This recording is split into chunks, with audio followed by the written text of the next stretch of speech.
आज हम सीखेंगे एक्सेल के बारे में। ठीक है, कितनी तारीख है? सबसे पहले हम ये जान लेते हैं कि एक्सेल होता क्या है। एक्सेल एक कैलकुलेशन प्रोग्राम होता है जिसमें हम गणित से रिलेटेड जो भी काम होता है इसके ऊपर हम एक्सेल के ऊपर करते हैं। ठीक है, जैसे कि सैलरी शीट बनाना हो गया, मार्कशीट बनाना हो गया, अटेंडेंस शीट बनाना हो गया, बैंक शीट बनाना हो गया, इससे रिलेटेड यानी कि कैलकुलेशन से रिलेटेड जितने भी काम होते हैं हम एक्सेल के ऊपर ही करते हैं। तो चलो अब इसको हम समझते हैं। ठीक है,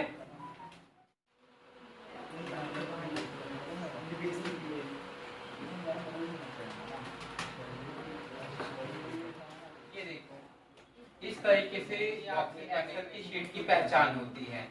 ठीक है, यहाँ पे आप देखोगे ऊपर में इसका सीरियल नंबर लिखा टाइटल लिखा होता है A B C D E F G H I J K L M N। इस तरीके से आपकी जो शीट है टेबल जो बना हुआ है इसके ऊपर इस तरीके से टाइटल लिखा होगा टॉप में, और लेफ्ट साइड में भी इस साइड 1 2 3 4 5 6 7 8 इस तरीके से नंबर लिखे होंगे। ठीक है, तो इनको कहते हैं टाइटल।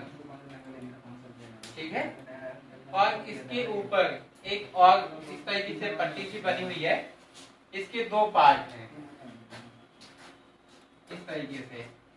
यहाँ पे ऐसे कुछ लिखा होगा। ये जो हिस्सा है इसे कहते हैं नेम बॉक्स। क्या कहते हैं? Name box. और ये जो हिस्सा होता है इसे कहते हैं फार्मूला बार।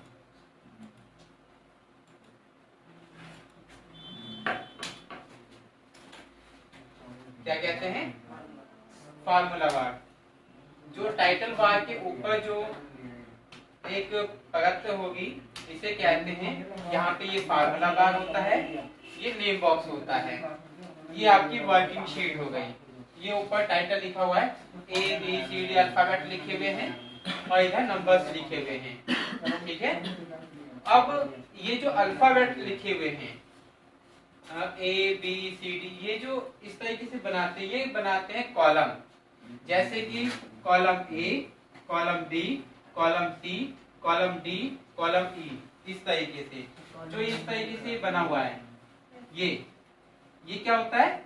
कॉलम होता है। इसे कॉलम कहते हैं। Column E, column F, column G, ये लोगों को समझने में दिक्कत होती है, तो यहाँ से आप आसानी से समझ सकते हो कि जो ये अल्फाबेट बने होते हैं ये कॉलम होते हैं, और जो नंबर्स हैं ये जो इस तरीके से जाते हैं इन्हें कहते हैं रोज कहते हैं। ROW, रोज। ठीक है, इस तरीके से।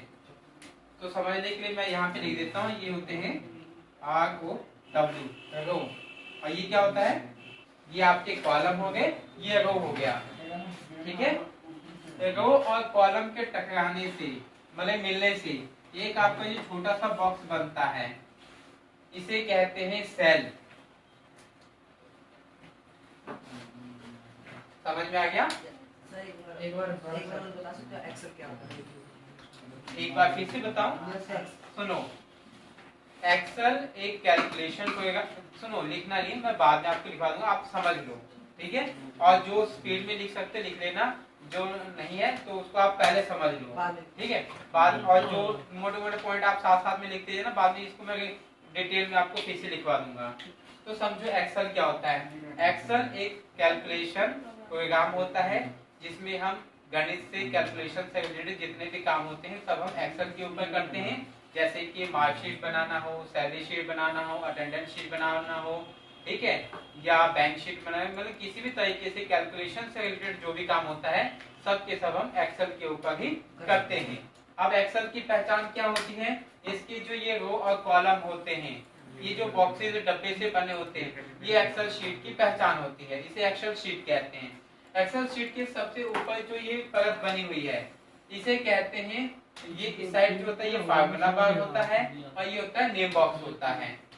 ठीक है, उसके नीचे ABCD लिखा हुआ है, ये टाइटल होता है, ये कॉलम होते हैं, जैसे column A, column B, column C, जिस तरह से भी आपको मैंने बताया, ये क्या होते हैं, कॉलम होते हैं। और ये नंबर्स लिखे होते हैं, ये रो होते हैं, जैसे रो 1, रो 2, रो 3, रो 4। ठीक है। अब क्या है, ये कॉलम जा रहा है और ये रो जा रहा है। जब रो और कॉलम आपस में मिलते हैं तो ये एक छोटा सा बॉक्स बनता है, इसे कहते हैं सेल।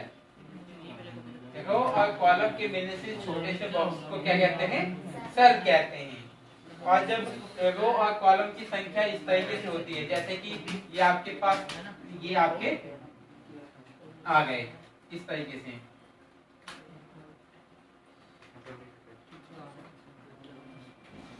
अब देखो 1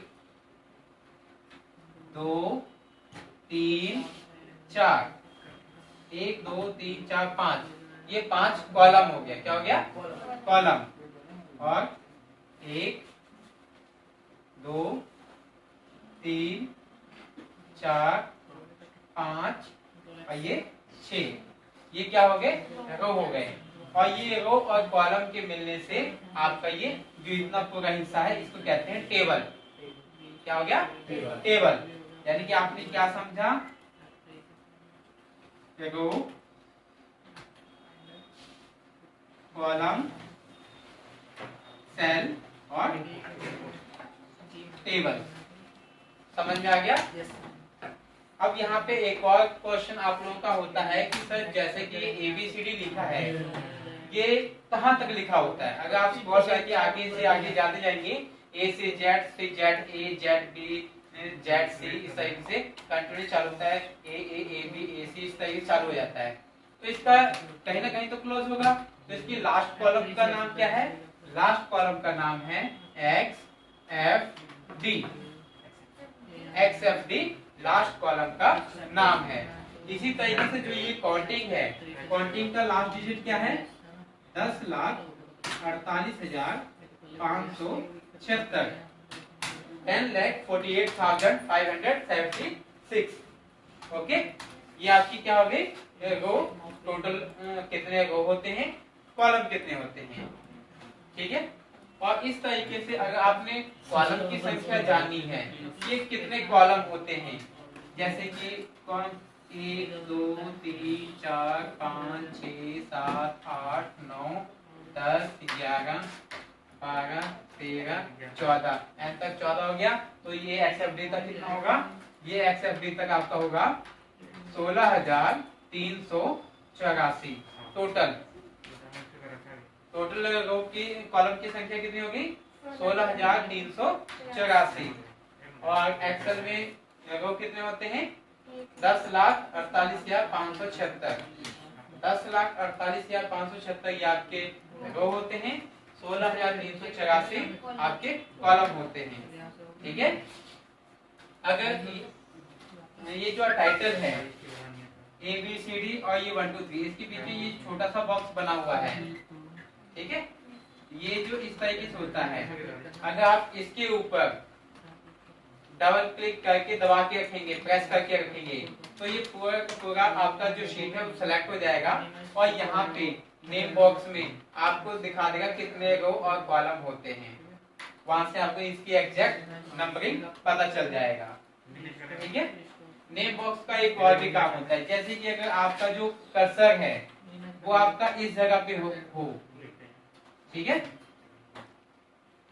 आपका कर्सर अगर इस जगह पे होता है तो नेम बॉक्स में इसका एड्रेस बता देगा। इसका एड्रेस ये कैसे फाइंड आउट करता है, ये I कॉलम हो गया और 4th रो हो गया, है ना, यानी कि ये हो गया I4। ठीक है। अगर आपका कर्सर इस जगह पे है, अगर कर्सर आपका इस जगह पे है तो ये कौन सा F कॉलम आ गया, 7 रो आ गया, तो यहाँ पे क्या होगा, F7। इस तरीके से शीट के हर एक सेल का एड्रेस होता है, शीट के हर एक सेल का एड्रेस होता है। यहाँ तक कंफर्म है। ओके। अब मैं आपको इसके आगे की बात बताता हूँ। जब हम एक्सेल के ऊपर काम करते हैं, हम लिखते हैं रमाकांत, RAMAKANT। जब आप इस तरीके से लिखोगे तो ये आपका कॉलम ब्रेक करके आगे चला जाता है। अगर आपने टेक्स्ट के अकॉर्डिंग कॉलम को सेट करना है, यानी कि कॉलम की ब्रेथ को बड़ा करना है, ठीक है, तो आप क्या करोगे, आपका जो इस तरीके से कर्सर होता है ना, ऐसा कर्सर होता है, आप इसको लेके जाएंगे इस जगह पे G और H के बीच में, जिससे आपका कर्सर इस तरीके से शो करता है, और आप इसको यहाँ से पकड़ के आप इस तरीके से मूव करेंगे तो आपका कर्सर जो ये आपका जो कॉलम है, ठीक है, तो यहाँ से मूव होके कितने से आ जाता है, यानी कि आपका जो जी कॉलम है इसकी स्पैन इसकी ब्रेथ बढ़ जाती है। और आप एक कॉलम की ब्रेथ कितनी बड़ी कर सकते हो, 255 कैरेक्टर तक आप बड़ी कर सकते हो। कितनी बड़ी कर सकते हो, 255 कैरेक्टर तक आप इसको बड़ी कर सकते हो। इसी तरीके से अगर आपने रो की हाइट बड़ी करनी है, जैसे ये आपका रो है, ये इसकी हाइट है, अगर इसकी हाइट को आपने बड़ा करना है तो आपको क्या करना पड़ेगा, सिमिलर आप कर्सर को यहाँ पे लेके आओगे तो आपका कर्सर इस तरीके से शो करता है, तो आप इसको स्क्रॉल करके नीचे कर सकते हो। नीचे करने से ये जो आपका कॉलम है तो रो है ये आपकी बड़ी हो जाएगी। तो ये जो आपका यहाँ से यहाँ तक हो गया। और इस तरीके से एक रो की हाइट आप कितनी बड़ी कर सकते हो, 409 पिक्सल आप इसको बड़ा कर सकते हो। ठीक है, यहाँ तक क्लियर हो गया। अब बात कर लेते हैं, जैसे कि आपका कर्सर अभी यहाँ पे है, ठीक है, आपने अगर लास्ट वाले कॉलम पे जाना है कीबोर्ड के माध्यम से तो आप कैसे जा पाओगे, इसके लिए CTRL कंट्रोल के साथ कंट्रोल दबा के रखना है और इसके साथ इस तरीके से आपकी कीबोर्ड में एरो कीज होगा, वो एरो कीज होता है ना, ऊपर जाने के लिए, नीचे जाने के लिए, लेफ्ट जाने के लिए, राइट जाने के लिए। तो आपने राइट एरो प्रेस करना है, कंट्रोल के साथ राइट एरो प्रेस करना है। राइट एरो प्रेस करोगे तो आपका कर्सर क्या जाएगा, लास्ट में चला जाएगा। अगर लास्ट में हो, फर्स्ट में आना है तो उसके लिए आपने लेफ्ट वाला एरो प्रेस कर देना है। ओके, अगर आपने ऊपर जाना है तो उसके लिए क्या करना होगा, आपको अप एरो प्रेस करना है कंट्रोल के साथ में। अगर नीचे की साइड जाना है तो फिर डाउन एरो, यानी कि कंट्रोल के साथ इनमें से जो भी एरो प्रेस करोगे आप शीट के अलग अलग कॉर्नर में मूव कर सकते हो। डायरेक्टली लास्ट कॉलम में जा सकते हो, लास्ट रो में जा सकते हो, फर्स्ट कॉलम में, फर्स्ट रो में जा सकते हो। ठीक है, इस तरीके से। यहाँ तक क्लियर हो गया। अब इसके बाद आपको आगे की बात बताता हूँ।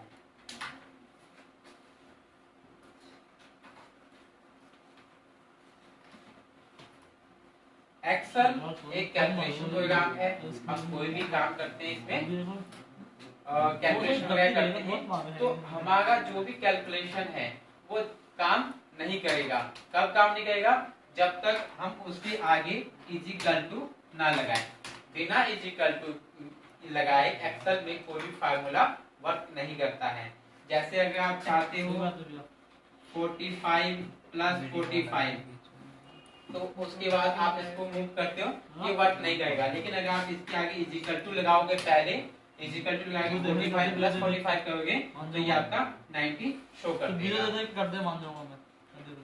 ठीक है, और ये जो आपका आंसर आएगा वो यहाँ पे फार्मूला बार पे आपका शो कर जाता है। जैसे कि मान लो आपका ये आप 90 आ गया, ठीक है, तो ये 90 कैसे आया, यहाँ पे फार्मूला बार में इक्वल टू 45 प्लस 45 शो कर देगा। ये फार्मूला बार का काम होता है कि आप जो भी फार्मूला यहाँ पे लगाओगे ये यहाँ से फार्मूला आपका विजुअल करता है, दिखाता है। ठीक है, तो आज के लिए इतना इंफॉर्मेशन है, आपने इसकी प्रैक्टिस करनी है। और अगर कोई क्वेश्चन वगैरह बनता है तो आप मेरे से पूछ सकते हो अभी। ठीक है, ऐसे नहीं। तो आज के लिए इतना ही। ठीक है वीडियो दोस्तों, आपको ये वीडियो यहाँ तक देखने के लिए आपको बहुत